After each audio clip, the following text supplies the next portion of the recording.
I just finished interviewing Diane Calderon. I knew it was going to be a great show, but she told stories that knocked my socks off right to the very end. I know you won't want to miss the story that wraps this whole thing up, that just puts the icing on the cake of these beautiful stories of the afterlife that she tells throughout this great interview to let all of us know that love never dies. Watch this now. Hi, everybody. Welcome back to another episode of Messages of Hope. If you love miracles and stories about the afterlife and coming to know that our loved ones who have passed are still right here, that's what you're going to get today. My guest is Diane Calderon, a friend of mine. I know she's been in some of my classes, now a medium and intuitive, and you'll hear all about her. But she's also a shining light mom. If you know that term, that's our positive term. That's way better than saying a bereaved parent. We'll talk about why we use that term as we go through the show, but I don't want to delay in bringing Diane onto the program. Welcome to the show, Diane. Thank you very much, Suzanne. I appreciate this opportunity to share with you my story and my path. I've come a long way since we first met, and I just enjoy talking about where I've been and where I'm heading. So thank you for this opportunity. You're welcome. We're going to definitely dive into that. I was talking to my husband, Ty, this morning, and I said, you remember Diane? She's the one that gave you that red T-shirt that says "Old Guys Rule." You remember that? I do. Yeah. Yep. He still wears that T-shirt, and every time he does, I think of you from Sedona with the dust of the red rock. You still live in Arizona, right? I sure do. I'm still a stone's throw away from Sedona. So Okay, isn't that interesting? yeah. I just did a podcast with Suzanne Ross, who is also near Sedona. So cool. Well, we want to dive right into your story, and it's based on, I have that wrong. You have a new book, and the new book is based on your story. That's what I'm trying to say. So why don't we begin just by sharing the title of your book, and then you just start where you feel guided to start about telling the story it tells. Okay, I will do a quick show and tell. This is the title of my book, Living and Loving Life All Day, Every Day. This book is basically the story of my life's transformation from struggling as a caregiver for my husband at a very difficult and challenging time in my life, and then having to face the tragedy of losing my only son in an unanticipated accident at a time when I really needed him the most. But in losing my son, he came through immediately with a sign that he was alive and well in the spirit world. It did take me a day to figure it out that that was him, but when I did, it led me on a new journey. It helped me go through the struggles that I was dealing with my husband and dealing with the loss of my son. Eventually, it led me to learning about the afterlife and spirit communications, including signs from spirit, getting to meet a lot of incredible people, interact on many different levels with people who do tune into spirit, and learning how to do this myself. So my son's death has led me on an incredible journey from grieving and going through a loss and tragedy into being the person I am today. I feel joy. I do try to live up to the title of the book, to live and love life all day, every day. And all of this came about because of my son and the miraculous signs that he started sending me. Yeah, we're gonna be talking about some of those signs. I've learned as an author, it's okay to tell things that are in the book, but it doesn't mean people won't go out and get the book because you told those things. It actually makes us want to read the book more. But I believe, if I recall, because I read your book cover to cover, that the title came from something that Matthew used to say or something he wrote. Am I correct Right. in that? No, that's where the title came from. I wrote the book. I had it just about at the finishing stages, but I had been stumped on what title to use. I had written maybe 100 different ideas, and none of them really resonated with me. So I had somebody working with me on, finalizing this book, getting it ready to publish, and he read it, and he called and said, "Your title is in the book."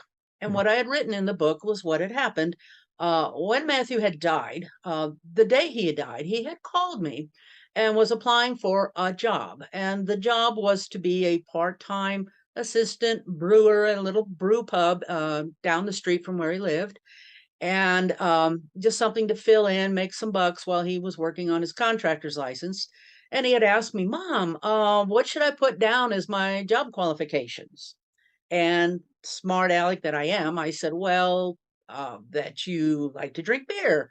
And we laughed. Good. Then I didn't hear anything more about it. I did know that he had gone to that location on the night prior to his death. So he had gone in. I had assumed he had the application with him. But sometime later, after he had died, I'm going through his papers and I find this application. And I thought that was unusual. He did not turn it in, but here it is in my hands. And I was reading through it, knowing that these were the last words he had probably written in his life. Wow. The part that said, "What are your qualifications for the job?" Matthew wrote, "Living and loving life all day, every day." Ooh, I got Boom. goosebumps as you said it, Diane. I mean, qualifications for working in a brew pub, living and loving life all day, every day. Doesn't that just tell you something about his heart, everybody? Yeah. And was he always like that? Did he live up to that, or where did he learn to have that attitude? Where did that come from? I would say that 90% of Matthew, he lived up to that phrase. He had his moments where life could get tough and things didn't work out the way he had hoped, and he'd have some down periods. But in general, almost all of the time, he was upbeat. He was always looking towards life as something to be embraced and held. He had a generous heart. He interacted with people on all different levels and backgrounds and got along well with anyone he met. I can't think of anyone who would have looked at Matthew and said, "Oh, I don't like that guy." He just was that kind of a person. So, yeah, I'd say that that really exemplified his life. Nice, beautiful. So let's back up to you said how you were dealing with your husband Sal's challenges. The passing of any loved one is challenging. The passing of a child is very challenging. And yet you had, I would say, compounded challenges. Why don't you tell us what life was like with Sal? Sal in 2011 had a little stroke called a TIA, and that began a decline. It was gradual at first, but then things sped up. By the end of 2013, he had been diagnosed with Lewy body dementia, and it had signs of Parkinson's symptoms. So he had some troubles walking, had some trouble seeing, and he was beginning to lose himself in his own world. I was having a lot of episodes in later 2013 where he didn't know who he was or didn't know who I was. He didn't know where he was. He would at times explode at me like, "Who are you? Are you trying to kill me?" I would be driving in the car and he would just flip out and try to jump out. Very, very uh, Not good. challenging times. Yeah. Yeah. And in early 2014, as we entered the new year, Sal's decline was much more of a challenge. I can't say every day he was, what do we say, off his rocker, but most days. He might start the morning okay, but by late afternoon, he would be out in his own little world, and I would have to keep a close eye on him. And during this time, Matthew was living down in the Phoenix area, 2 hours from where I live. And he would come up when he had his days off and help me with Sal, or just sit and daddy sit, I guess you could call it, so I could run into town and get groceries and take care of any little errands to run because I could no longer take Sal with me. It wasn't safe to take him anywhere in the car. But you So had to give up your job for that, is that right? To be a full-time caregiver? I was a full-time caregiver. Fortunately, I had actually retired from federal government service a year or two before Sal's decline. So I didn't have to give up any job. I was home and I was able to, see the signs as they were coming and then take care of him as needed. So I was in a good position for being here for him. Okay. So this is the setting for what you're going through when Matthew passed. Would you take us back to what happened or how you got the call? Tell us just what unfolded in your life around that time when you're in the throes of living with an unpredictable husband and can't really leave him alone. Okay. The day I got the call, was an unusual morning. I got up early and it was just kind of a pleasant day. It felt like everything was going to be okay for maybe a little while. And I got Sal up, got him to the table, as was my routine, and got him his little coffee and something to eat. And then I would jump in the car and drive down to the highway, which is about a mile away, to pick up the morning newspaper and then come on back. And we could sit at the table for a while and go through the news and start our morning. As I was driving down the road that day, something unusual occurred. A flock of bluebirds came flying across the field and followed my car up to the highway. As we're driving, or I'm driving, and I'm noticing these birds flying with me, I thought, wow, that's unusual. I never see bluebirds here. And my mind, monkey brain goes off to, oh, bluebirds, like when my son was little and he would sing Mr. Bluebird on my shoulder. And I replayed that memory Really? in my head. Yeah.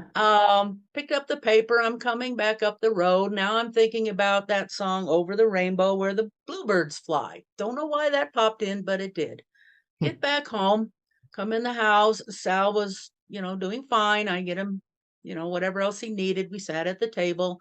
A little while later, I get a phone call and picked up the phone, noticed it was a call from Phoenix. I thought it might be Matt because he was due up that morning. And sometimes he would lose his cell phone and borrow a friend's. So I saw a Phoenix call, said hello, and it was not Matthew's voice. It was a detective from the Phoenix Police Department asking if I knew Matthew. And my heart just sank because I knew that the police don't call you if your kid just got in trouble or, they're sitting a night in jail. They're calling you for the bigger stuff. I was shaken. The detective explained that Matthew had been hit by a car the night before and had died pretty much instantly. I was able to keep my composure long enough to get a few details because I knew once I hung up, I wouldn't have the capacity to follow through on anything. I just needed some details. The detective gave me, what had happened. Matthew was hit as he was crossing a street. The detective said that the fellow who hit him, it was a hit and run, but about an hour later, the fellow called the police and turned himself in. Matthew apparently was heading to the local park in his neighborhood with his dog to take her to the dog park. And the detective had said, well, did he have a dog? Because we went to his house and there's a dog out in the front. So, it shook me up a lot. No. Got those details, hung up, just about fell apart. Had to go in and tell Sal. Sal was sitting in his chair and I pulled him aside and I said, Sal, Matthew is dead. He got hit by a car. Matthew is dead. And the best Sal could do at that moment was tap my head and say, oh, I'm sorry. And that's what I got from him. He was just His biological son. disconnected. No, Matthew was his son basically from birth. I had Matthew, when Matthew was born, Sal was already entering our life. So, but Yeah. it was not his biological. So he had raised Matthew from infancy. Yeah.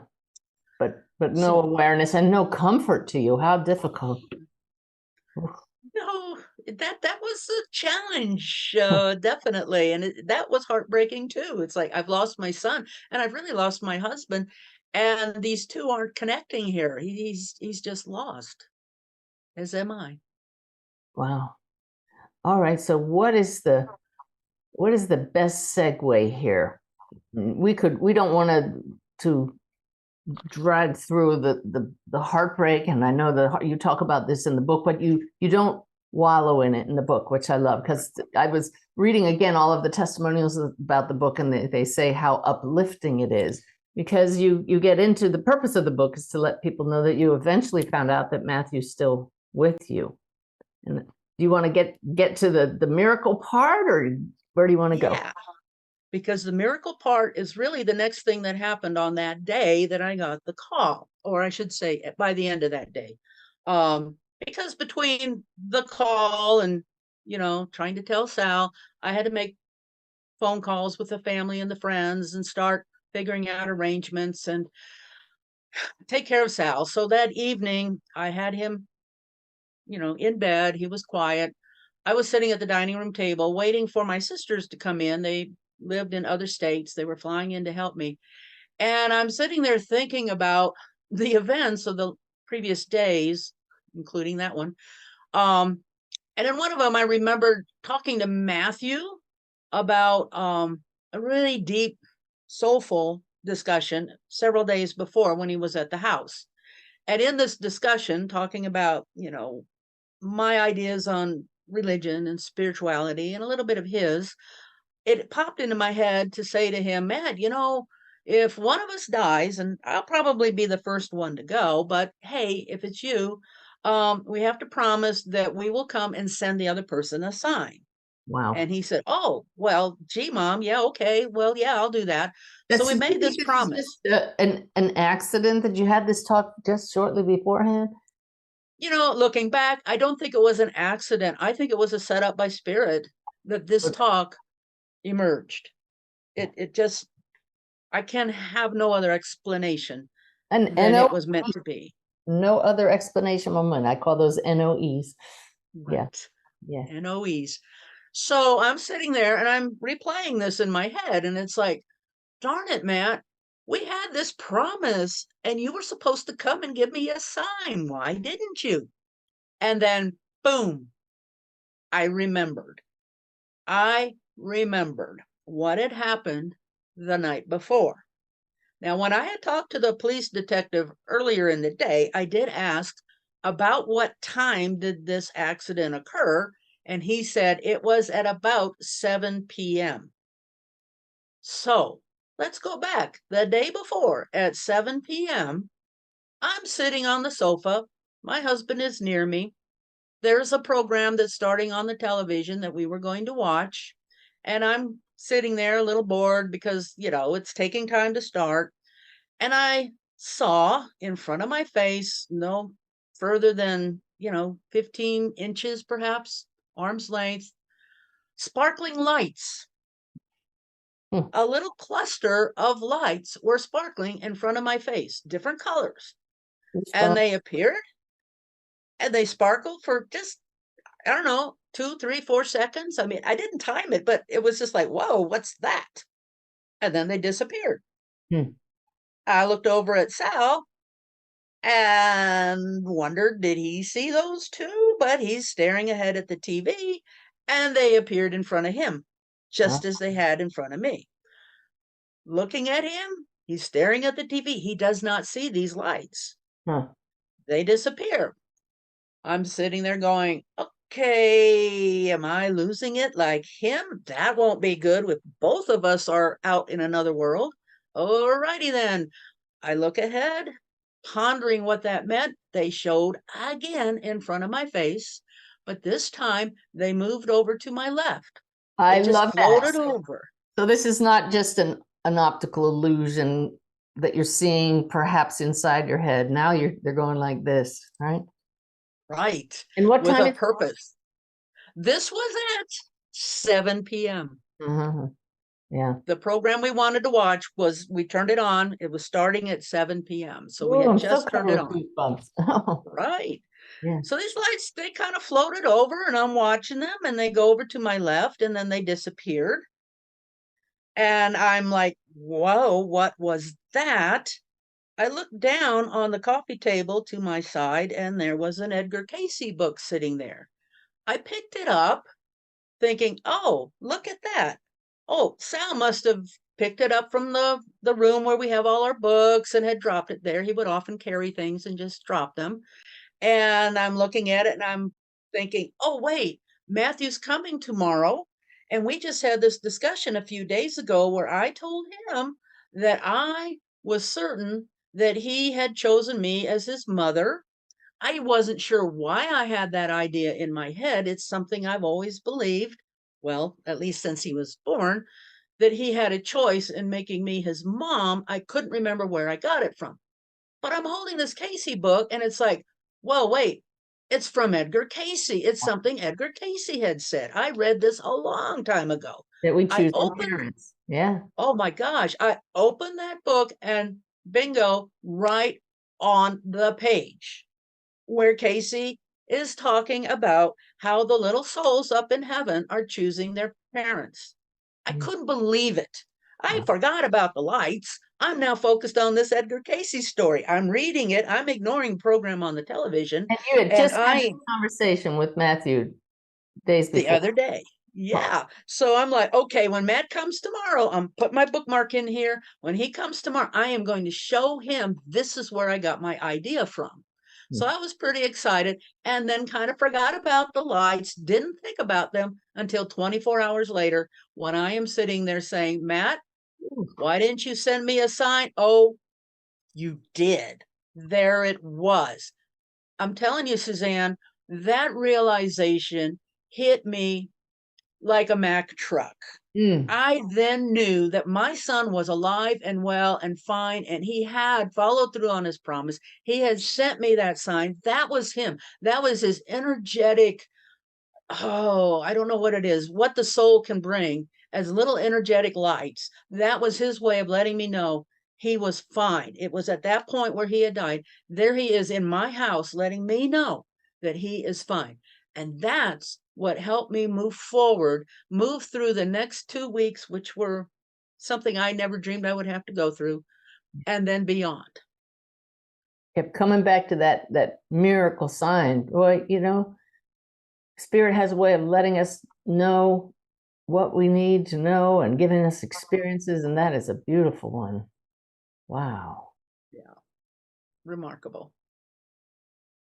So I hear that story, and I know that was Matthew's light body coming to you. That was him. Is that your understanding or feeling as well? Absolutely. Yeah, not an angel of not another messenger. That was him. That's how that feels. That was Matthew. That was Wow. Matthew. Have you seen those lights since? I have not seen them in that particular cluster. I at times will see a sparkle here and a sparkle there, and I just acknowledge that it is Matthew, and it also could be others that I have in spirit. And I'll say, well, thanks, it's nice to see you, but never to that degree. It'll be more like just a brief glimpse here and there. Yeah, and since this is both video and audio for those of you listening on the podcast only, how would you describe this cluster of lights? Like a foot across or 6 inches or big and tall? And did it move? I'm so curious. I would say it was about the size of, let's say a softball or a grapefruit. So, about that size. Yeah. And it was like dozens of little lights, just little tiny lights of all these different colors, just sparking like a sparkler, Yeah. but kind of contained in a global type of formation, not And shooting moving. out. And moving, right? And moving and moving. Wow. I love that. Do you know what gets me is I remember Lynn Holohan, who's in Helping Parents Heal, one of the caring listeners, described when they were looking for her son, this ball of light moving through her bedroom. So there are so many different ways the spirit shows up. We can't just say, look for the sparkling lights or look for that orb. It's just, everybody has different stories, and that one is just beautiful. So how about the bluebirds? Did we come back to them in some magical way? The bluebirds, they have become a theme in my life. As I mentioned, they were rare in my neighborhood prior to January 2014. They've become more of a prominent feature in the winter here. Huh. Last year, they were showing up a lot. We have some bushes out here that get red berries, and these bluebirds have decided that these are their territory, and so they've started coming in the winter to munch on those berries. But I'll give you one example of a remarkable bluebird sign, which happened about a year after Matthew died. He died January 28th. So let's move forward. It's December 25th, Oh, 2014. okay. I get up in the morning and I'm having a hard morning. This is my first Christmas without my son, and it's starting to hit me. And I'm sitting on the bed and I'm looking out my window and I'm just feeling a lot of grief and, hoping he's fine and wishing that he was there. And suddenly I hear some noises outside the window. I see some movement and I look, and there's one of these bushes with the berries, and there's birds sitting there eating these berries. I don't know what kind of birds they were at that moment, but there were birds there. And then something moved a little bit beyond where the birds were, sitting on a tree stump. I looked, and there was this big, beautiful blue jay sitting on this stump, not 10 feet from my window. And I look at that blue jay, and he's not noticing me. He's looking off in the distance. And I say, "Oh, Matt, that's beautiful. I love the bluebird you sent me. Thank you." And I no sooner finished thinking that than that blue jay turned its head and looked at me, directly at me. I know that it was acknowledging what Mm. I was feeling, that Matthew had sent me this Christmas gift. So that was like the greatest Christmas gift my son could have sent me that year. I just loved it. So that was a remarkable sign with a And bluebird. I want to say, for anybody who's new to these stories about how our loved ones across the veil let us know that they're with us, you may hear something like that and say, okay, a bird looked at you. But these moments come with a knowing in the heart. It's because our loved ones send it and they're in our hearts at that moment. And the way you describe this, you had no doubt that that was Matthew.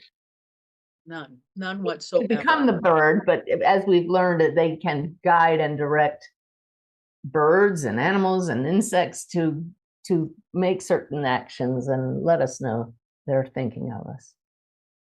It's amazing what they can do. Even in the process of getting this book ready in the last year, once I had one lady who helped me do the first editing, and she gave me suggestions on, how to format your story and present it. She's an older gal who had taught for many, many years writing and had published her own books. She calls me one day, just as we had finished that last, draft.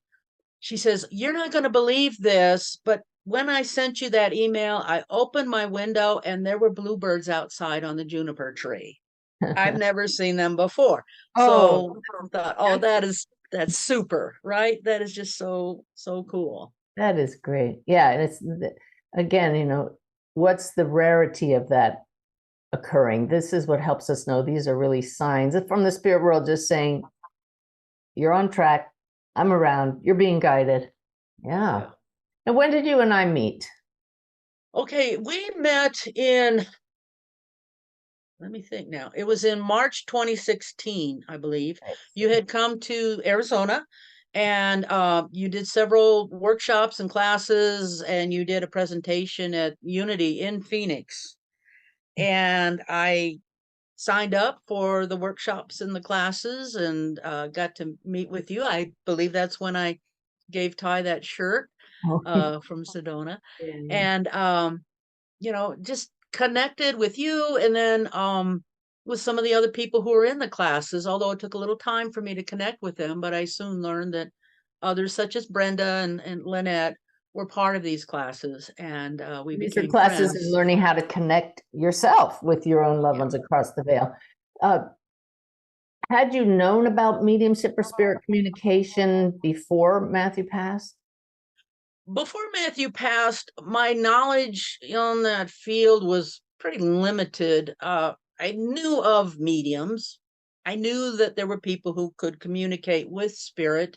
My mother had an interest in some of that field. I remember her watching like Dr. Richard Ireland on the Johnny Carson show back in the 60s. Yeah. And it was my mother who had the Edgar Casey interest. There was some degree of knowledge, but it wasn't something I really pursued. I had not had a personal experience with mediumship or spirit communications or And psychic. this is what I love just to tell everybody, and now you are one. I don't think you're practicing professionally, correct? I am not practicing professionally at this point in time. My life has been rather busy, with writing the book, and I work for Suzanne Wilson as her Yeah. client The, service the manager, and I carefree have another medium. book in the works, so I've Oh, been good. kind of busy. Yeah. Yes, she's she helps Suzanne Wilson schedule her readings. And so you are just thoroughly immersed in the field of mediumship, whether or not you're working as a medium. So that's I awesome. am. And the second book I'm working on is called Finding the Medium Within. And it will be more of a detailed story on my attendance at classes and what I've learned and some of those steps I took to get where I am, because Excellent. there are a lot of miracles and incredible moments in that part of my life in learning how to be a medium and then connecting with spirit. Okay, so Matthew, put in your mom's mind right now the one story on her journey that's going in that book that you want her to share right now. I know a story that he wants me to share, and I know that it is a story that involves you, Miss Giesemann, and Miss Wilson. And I have a little bit of it in my book, but it's the story of how Matthew was involved in my working for Cool. who I work for I got, today. I got the goosebumps again. This is more than most shows, but I remember this, so it's a good one. Good. It's a good But one. yeah. Yes. So as I recall, I got a call from you one Sunday, and this was in early 2017. I'm thinking late January, maybe very early February. And you're calling my cell phone, and I'm like, oh my God, why is Suzanne Giesemann calling me? This is unusual. And I answer the We phone. were communicating. We weren't really friends. You were a student and we had communicated. You gave Ty the t-shirt. It was that kind of relationship, right? Correct. So I answer the phone, and you say, oh, hi, how are you doing? And well, I'm doing fine. And you said, I'm calling because I need to ask, do you know Suzanne Wilson? And, kind of threw me off. And I go, I do know Suzanne Wilson. I had attended a couple of Helping Parents Heal meetings in a couple of years' time. She was a presenter. I know who she is. I had met her once, just a brief hello. That's all. That's as much as I knew on Suzanne Wilson. And you said, well, she called me and she's looking for an assistant. She needs somebody who can work part time and help out with her clients and do that kind of thing. Would you be interested?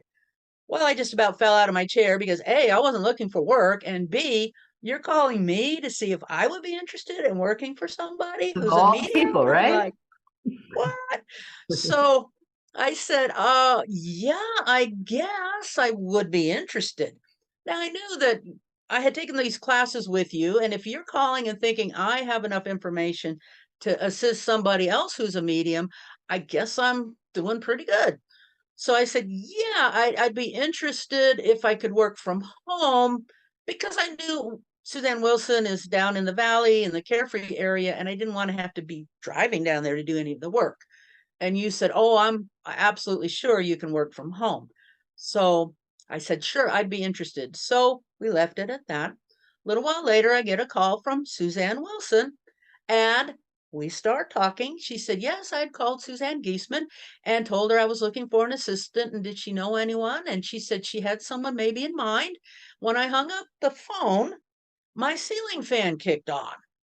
And I'm sitting there with my husband and we're looking at the fan and it's going and the remote is on the table and we're like, why is that ceiling fan going on?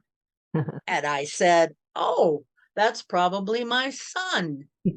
Your son? And I said, yeah, I have a son in spirit, but at my house, he had installed the ceiling fans in my kitchen and dining area. And when I have people visiting, family, his girlfriend, whomever, sometimes those fans kick on when we start talking about him. So I'm pretty sure he has something to do with that. That is so And cool. Suzanne Wilson says, oh, wait a minute. Okay, hold on, hold on. All right, I see your son. He is standing there right next to you. His hand is on his shoulder and he's or on your shoulder, and he's saying, yeah, I did that. So my son knew you, Suzanne, because you Yep. had given me a reading on Mother's Day Mm. in 2016, and you had made a connection with him. So he waited until early 2017 when I was going through a struggle in my life, wondering where am I going and what am I doing, and nobody's here, and feeling, that pity party. He stepped in and said, Mom needs a job. I'm going to arrange it. And there it was. That's so cool. Yeah, there's no doubt he pulled some strings and did some connecting there. Very, very cool. Now, when did Sal pass? Sal passed January 1st, 2016. So 2 years after Matthew had died, Sal passed here So at the he had house. I passed was when able. I did the reading for you. I seem to remember he came through in that reading. Yes, yes, Yeah. Do you yes. remember He any of came the through. evidence from our reading? We love the I evidence. do. I do. Uh, it was a remarkable reading. Now, mind you, I had only had one other reading with a medium after Matthew had died, a few months after he had died, and I started reading about afterlife and spirit communication. I had a medium reading, which helped me understand why Matthew left and some of the process that he went through in that leaving. A year later, I had lost Sal. I'd started taking the classes with you, and I had talked to you about, well, someday I'd like to have a reading. I knew that you had a long wait list, and you said, well, go ahead and put your name in. You never know what'll happen. A couple of weeks later, it's a Saturday, it's Mother's Day weekend. I'm feeling like, oh, this is getting harder. No, Sal, no, Matt, this life. Oh, I'm so sad. And phone rings and it was Suzanne Giesemann. Got knocked on the shoulder by spirit. Call Diane. Right. This is like the night before Mother's Day. And you said, Diane, would you like a reading tomorrow? And I'm like, huh? What? I couldn't believe my ears. And I'm like, yeah, sure. So we made the arrangements. The next morning, we connected. First one stepping in was Sal. And he came in a remarkable way that I don't know if you've had this happen, since. I did mention it to you last time we talked. Sal came in and he was showing you standing on a mountain and he's got snakes crawling up to him and he's talking to them and they're going off.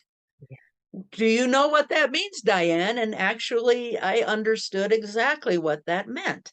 Very unusual opening for my husband to do, but Sal was a big follower of Carlos Castaneda.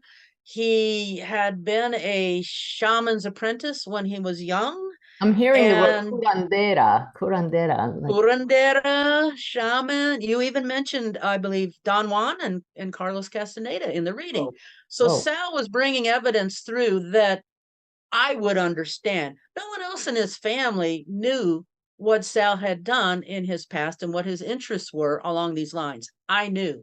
And so for him to come in with that kind of remarkable evidence was, absolutely astounding to me. And the reading went on. He had some other things that he brought forth, which were pretty incredible. But towards the end of it, you said, well, I hope that's, what you were hoping to get. And I said, well, Suzanne, being Mother's Day, I kind of thought my son might step in. And you said, oh, you have a son in spirit? Oh, see, I didn't even know okay. I was set up for Mother's Day, and he would just so you could hear from Sal. Yeah. And I said, well, yeah. And you said, well, what's his name? And I said, Matthew. And you said, well, okay, let me see if I can get Matthew. And you tried to tune in and nothing was happening. So you said, well, I'm really sorry. Sometimes it works out that way, but at least, we had a great reading. And I said, well, I thank you very, very much for what we got. This was remarkable. So we finished, hung up. 10 minutes later, you're calling me back and you said, I've got Matthew here. So he came back and he started giving you messages and you relayed what he was providing. And again, it was evidence. I have to tell you, as I hear that, I always hear things through a skeptic's mind. What would a skeptic say? A skeptic would say, oh, well, she screwed up in the reading, so she went and Googled him, right? Spent 10 minutes finding out everything she could on that. That is what a skeptic would say. So please, for skeptics who are watching, I don't remember this reading. I don't even remember that happening. So this is very interesting. So what came through that convinced you that I had not Googled your son, that it was him? Okay, there was some parts of the evidence that there was no way you would have known. For instance, Matthew talked about his biological father. Now, mind you, I was divorced when Matthew was born, but there were custody issues over the years, and Matthew and his dad had a lot of interactions, some of them not the greatest. There was a secret that Matthew did not know. It came through in the reading. Oh, wow. His dad had attacked me when I was 7 months pregnant and beat me up on a city street in downtown Phoenix. This came through in the reading, not the specific location, but I know my dad attacked you and beat you up. I know you had issues with my dad. That alone there's no way anyone would have known that. Nobody on this earth except my family, because, I relied on them after this happened. That alone says, hey, skeptics, no, this is the real deal. Yeah, I just want to acknowledge that even today, even I, if that had happened to me, that somebody comes back 10 minutes later, that's the human tendency to doubt this is real, to think that you're going to be tricked, that you're going to go online, and any ethical medium would never do that. And we say to the spirits, you need to give us something that you can't find on Google. You need to give us something that will let them know there's no person that would know that except my son or my loved one across the veil. So, wow, I had completely forgotten that's, thank you, Spirit. That was a good one. That was remarkable. I mean, there were other items that aren't coming to mind right now that no one could have found, but that in itself said it all. It's like, oh, Matthew now knows. Somehow you go over in spirit and you are able to see some of the things that maybe your people down on earth had experienced that you weren't aware of. So I thought that was pretty interesting. Right. Yeah.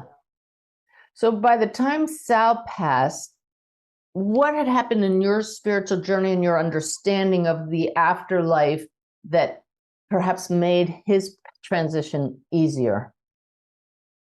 A couple of things that happened after, Matthew had died. Somebody recommended that I do some reading and learn about mediumship. So I started doing that. And I read a lot of books by a lot of different people, including books by you.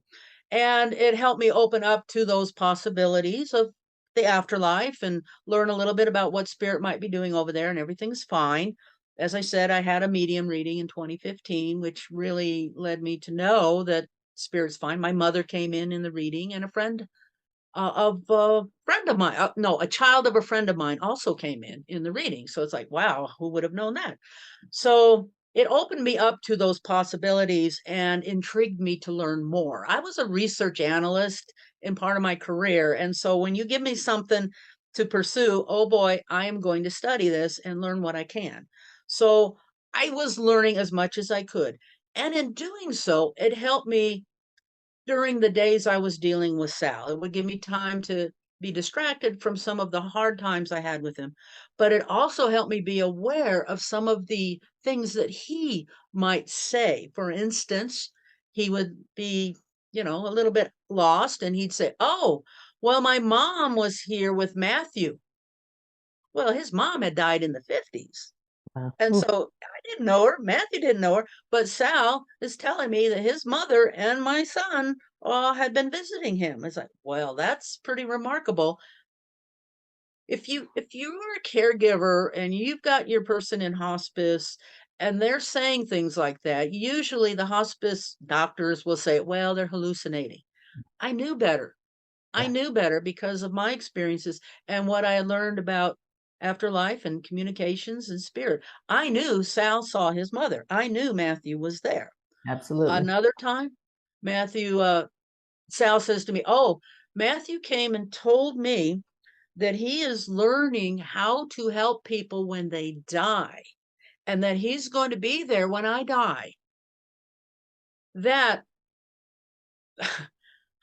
what do you do with that? It's like, oh my son came and told Sal, "Hey, I'm learning how to help you and Oh, I'm going to be there when you pass over."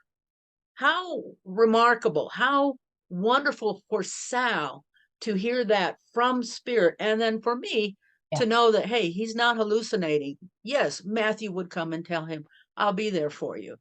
So these little snippets, there's several little stories about these spiritual connections that Sal had that I understood were verifiable, were true. I mean, I believe that these people were coming and talking to Sal.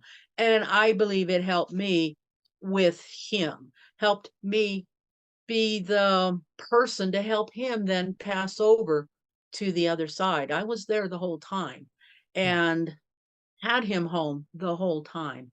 And at the very last, when he's on hospice, he's closing down. He hadn't been eating or drinking for several days. We knew the time was coming.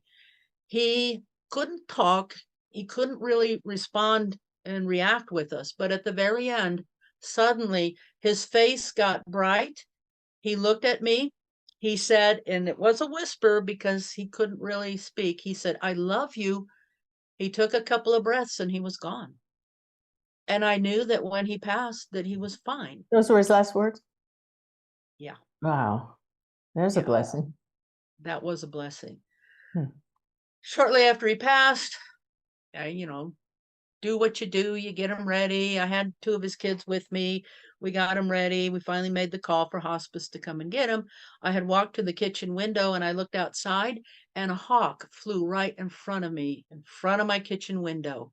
And I felt it was Sal's bird saying goodbye as it Hmm. went by. More goosebumps with that one. Yeah. Yeah. Huh. Do you still get signs from either one of them? A lot. I do. A I lot. do. I get signs. Matt more so than Sal. Matt likes to play around with me.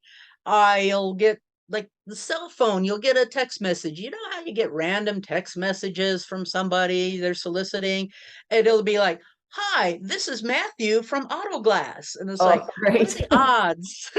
Yeah, I love that. Right. What are the odds? You go out to eat. I went out to eat one time with a group and go to a restaurant, and it was for my birthday. Waiter comes up, waiter's name, Matthew. Well, Oh, I think that's kind of a sign, oh I'm yeah. taking that. You bet. Yeah, it's just those little things. I just took a trip to Egypt. Incredible journey.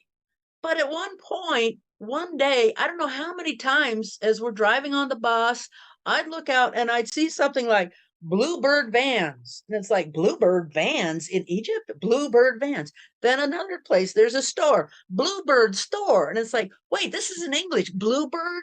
Okay, I'm taking that from Matt. Yeah, he's drawing my attention to say, hey, Mom, look at the Bluebird in Yeah. Egypt. And Yeah. that's what they do. I just want to make everybody aware that that's the signs are around us, but we can easily miss them. And our loved ones grab our attention, and it's like, turn your head, look there, and you see it. It's just beautiful. And it comes with that lift, that knowing we were talking about earlier. Oh, definitely. It comes, it's one of these, it'll come out of the blue, yeah, left and right. But those are the ones I'm thinking of at the moment. There's so many others that Matthew has sent. And sometimes they're just little things. One day, Sal sent me one.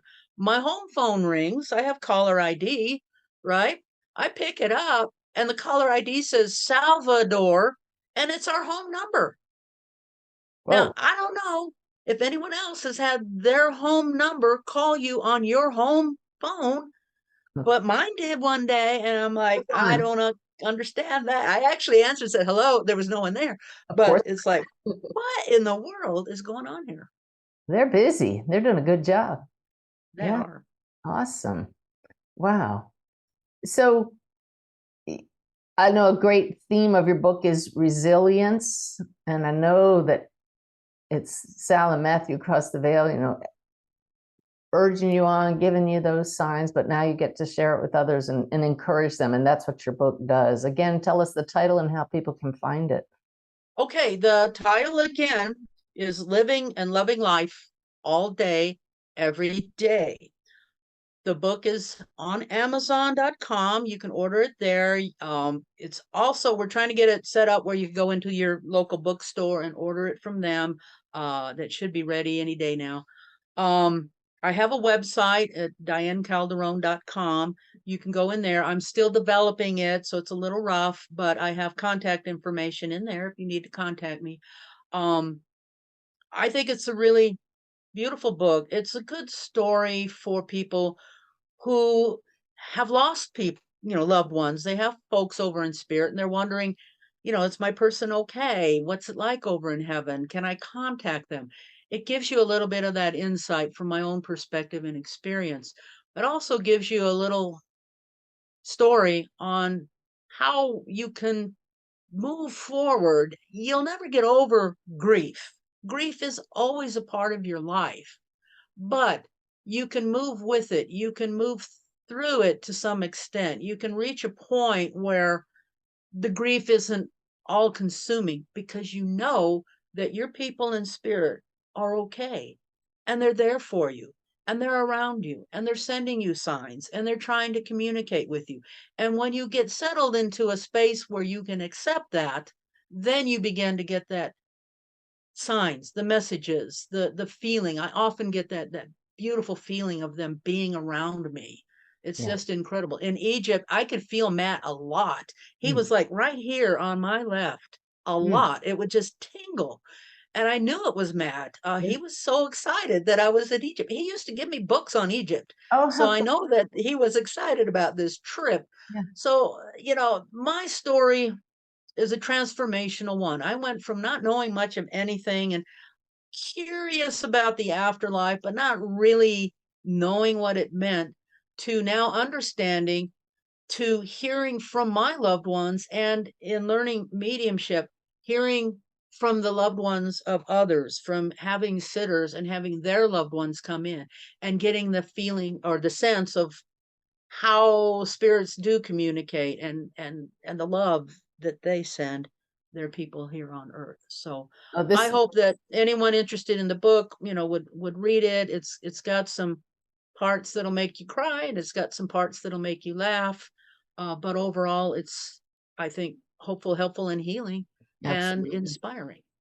Yeah, the subtitle, A Mother's Story of Loss, Love, and Connecting with the Afterlife. And reading other people's stories like yours really opens us up to the idea that we can do this too.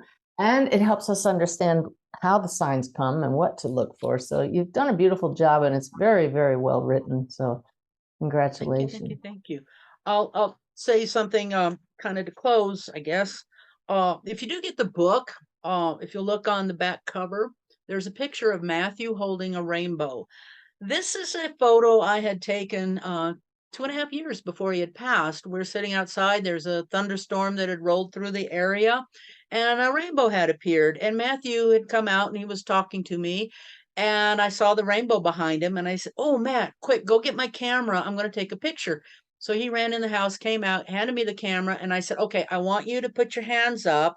And I positioned him in the camera in such a way that I got off 2 or 3 pictures of him holding up this rainbow. That's cool. So when we were getting his his celebration of life gathering put together, because we didn't do a regular funeral, we just did a party. That was Matthew.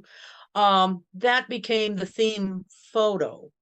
As we were putting the book together, Joe Higgins helped me finalize the book and helped me on getting the publication and everything set up.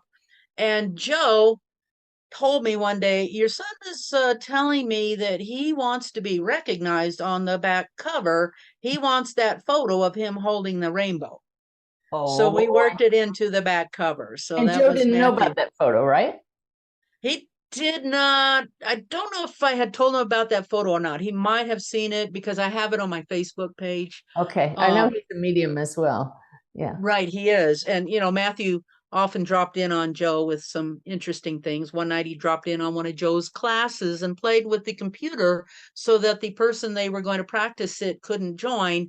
And it ended up being Matthew night in Joe's class as he's interacting with the students. Oh, So that's cool. yeah, that's Matthew. He latches on to people and enjoys playing around with them. So he may start bugging you, Suzanne. Again? Be prepared. Yeah. Again. Yeah. I just want to end by saying I remember a time when you were going through a very hard time before you were working for Suzanne, and you reached out to me and you said, I just can't stand coming home to this empty house. Do you remember that? Do you remember? I remember it clearly. If you want to hear the long of it, it was January 1st, 2017. It had been 1 year from Sal's death. I thought I had my stuff together. I had learned a lot. I'd read a lot. I'd taken some classes, hey, I can handle the 1 year anniversary. No problem, guys. So I'm going to do my meditation, and I often would play something on my computer, one of the meditation downloads that I had. So I opened up the computer on January 1st, 2017, and I'm looking and I have these little icons, and at the very bottom right of my screen is a meditation. So I tap it so that would play, get settled, and instead the song that's playing is My Way by a group called Il Divo. Now, My Way was the one song Sal had told me over the years he wanted played at his funeral. When I set up the arrangements for his funeral, I chose the version by Il Divo because it's a mix of English and Spanish. It's beautiful. And Sal was a Spanish speaking, by birth. So that is what's playing. And it threw me for a loop, and I just crashed and burned. It's like, okay, Sal, you're playing that instead of my meditation, and I miss you. And I just collapsed. And this grief lasted day after day after day. A week later, one night, I'm getting ready to go to bed, and I'm thinking about my life, and I'm thinking, I don't know what's going on. I'm just stagnating. I need to find a purpose. What am I doing here? I just felt rotten. Up to that point, I had been reading Sanaya and the Daily Message. I put it in my mind or out into the universe, Sanaya, I need something tomorrow. I Hang on need just a sec. something. Hang on just a sec. What Diane's talking about is the Awaken Way Daily Way messages that you can get on my website or at dailyway.org or in the free Awaken Way app. Every day a message from my guides, Sanaya. So you reached out to them and said, I reached out. I did. I said, I need something. I don't know what to do. I need something. Next morning, I get up, and when I got around to opening the computer, I pulled up the daily comment from Sanaya, and the very first word on the screen I saw was stagnation. And I'm like, oh, wait. That was what was on my mind last night. Oh my gosh. So then I read the message, and it resonated completely with me. I mean, everything in that message resonated. It was hopeful. It was making me feel better. It's like, oh, yes, I need to get over this feeling. There is a better life out there. Scrolled up, and there's the photo, and the photo had a picture of a feather, and the feather was sticking out of a ring, and it was sitting on a piece of paper. Now, mind you, Suzanne, that night between my request to Sanaya and getting up and opening up the computer and seeing this, I had had a dream. In this dream, I was visiting you and Ty at your house. Now, I didn't know what your house looked like, never been there. But in the dream, I'm at your house. Sal is with me. We take our leave. He's walking a little bit ahead of me.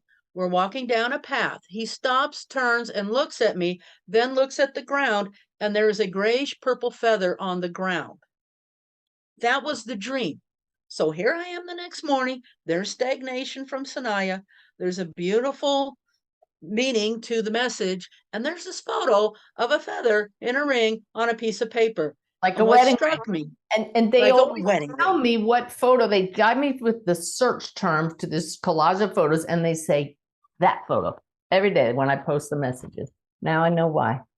Now you know why. And yes, I saw it as a wedding ring. And this feather made me think of, with the paper, that my story has yet to be written. That's what dropped into my head. My story has yet to be written. And Sal was pointing this out. So I'm reading the comments that are following the message on Facebook, and several, you had said something in your message that this is for someone in particular, but you didn't say who. And so several of the people are writing in the comments, well, I think it might be for me, and they're giving their reasons. And I knew it was for me, but I didn't want to burst anyone's bubble because, hey, everybody's getting something from the message, and I'm not going to interfere with that. So I emailed you personally and I explained to you, what I had, you know, asked for, what I had dreamed, and what had come up that morning, and that I knew that message was for me. And you responded, yes, that was for you, Diane. And then we had a little back and forth about, some ideas on what I could do to sort of move out of that stagnation and get on with life. And then it was 2 or 3 or 4 weeks later when I heard from you about a job opportunity with Suzanne Wilson. So you see how things sort of worked in. Just amazing. And I remember the advice I gave you at that time was, if you don't want to come home to the empty house, go out and work with people or animals, so much so that when you walk back in the door, you say, oh, thank God, some time to myself. Absolutely.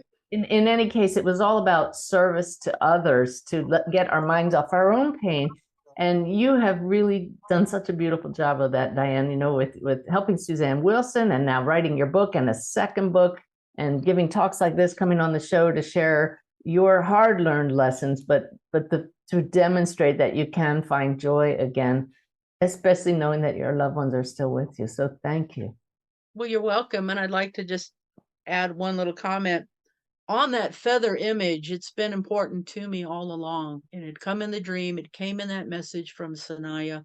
When I was working on a cover for the book, I wanted something that would relate to a bluebird, couldn't find anything that worked. And Joe Higgins came up with this really nice design, which is this blue feather. So I thought that just really ties everything in. There's the feather that I was getting in 2017, a little bit different color, but it's the blue for the bluebird. And so this is kind of an important theme, I think, for the story, because my story hadn't been written yet, and now it's in this book. And I didn't know you had that connection with me and dreaming you were visiting Ty and me here in my home. So that makes it extra special. Wow. Well, thank you, Matthew and Sal, for being part of this story. Thank you, Diane, for coming on the show. And good luck writing your next one. We'll have to talk to everybody and let them know when that one comes out. Definitely. Thank you very much. Thank you all for joining us. I know that I knew it was going to be uplifting, and it surprised me even more than I knew. So I hope you enjoyed it. Please click subscribe if you enjoyed the show so you won't miss a show. Also, head over to my homepage. We talked about me teaching people that didn't know they could do mediumship to learn to connect, and I have several events coming up featured right there on the homepage where you can meet me in person or online and learn how to do this yourself. And big news we've announced there, you can even join me on a 10-day cruise in the Mediterranean next year, where you can learn to live the awakened way and learn a lot of these tools yourself. So check out my homepage, new design, nice and bright and uplifting, just like Diane's book. So see you back here next week, and have a very great week.